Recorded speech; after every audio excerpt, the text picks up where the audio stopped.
আজ থেকে ঠিক ২০-২৫ বছর আগের কথা।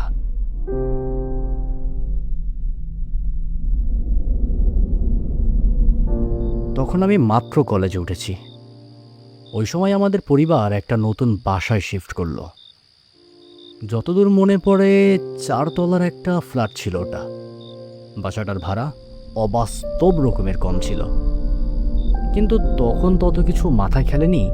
পরে বুঝেছিলাম ওই পুরো বিল্ডিংয়ে আমরা ছাড়া আর কোনো ভাড়াটেই ছিল না।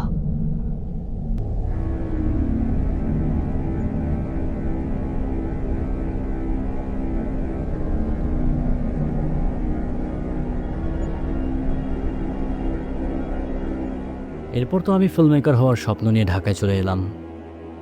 পেছনে ফেলে গেলাম আমার ছোট ভাই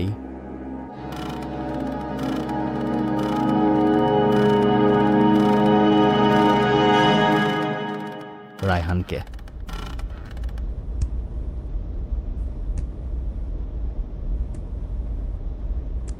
ছেলেটা বরাবর একটু অদ্ভুত ছিল, ভীষণ ইন্ট্রোভার্ট। কারোর সাথে কথা বলতো না, মিশতো না। মাঝে মাঝে তো আমার মনেই হতো ও বুঝি বোবা। নতুন বাসায় যাওয়ার পর ওর এই স্বভাবটা যেন আরও বেশি জেঁকে বসলো। রুম থেকে বের হওয়াই বন্ধ করে দিল একদম।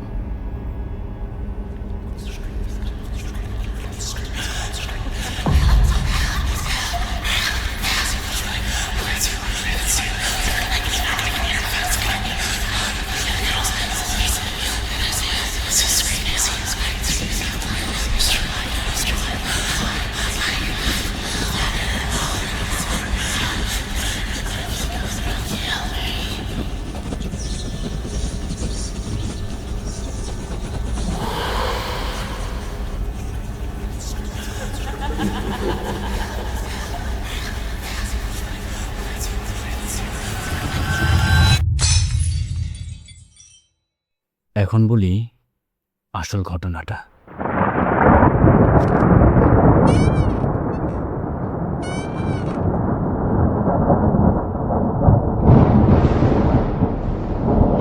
সেদিন দুপুরের আকাশটা এমন কুচকুচে মেঘে ঢাকা ছিল যে বোঝার উপায় ছিল না ওটা দিন নাকি রাত।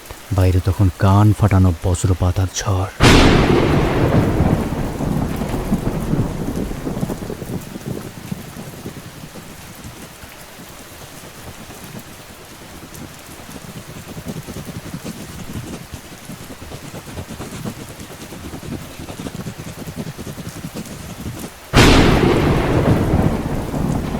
পুরো এলাকা লোডশেডিং। ঘরের ভেতর একটা মোমবাতি জ্বালানো ছিল, কিন্তু সেই আলো চারপাশের ঘন অন্ধকারকে ভেদ করতে পারছিল না। যেন অন্ধকারটা এই মোমবাতির আলোকে গিলে খাচ্ছিল। সে হাঁটছে হাঁটছে তো হাঁটছে, তবুও সে তার টেবিলে গেল না। যেন সে এক ইনফিনিটি লুপে আটকা পড়ে গেছে।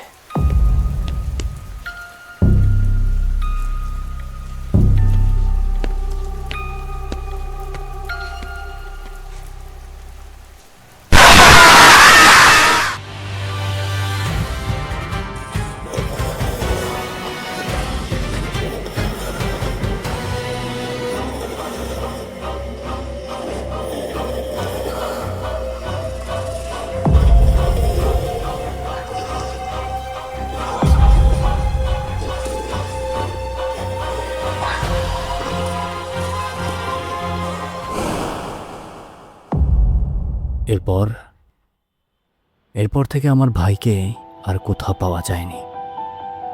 সে কোথায় গেল, কিভাবে গেল, কেন গেল, সব আজও অজানা। পুলিশ, চারপাশ খোঁজাখুঁজি, কিচ্ছু বাদ রাখিনি আমরা। কেউ ওর খোঁজ দিতে পারেনি। ওই ঘটনার পর আমরা আর এক মুহূর্ত ওই বাসায় থাকিনি।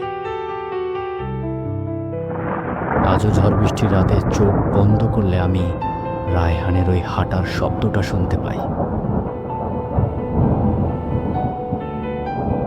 আচ্ছা, ও কি আসলেই হারিয়ে গিয়েছে, নাকি ওই বাসাটা ওকে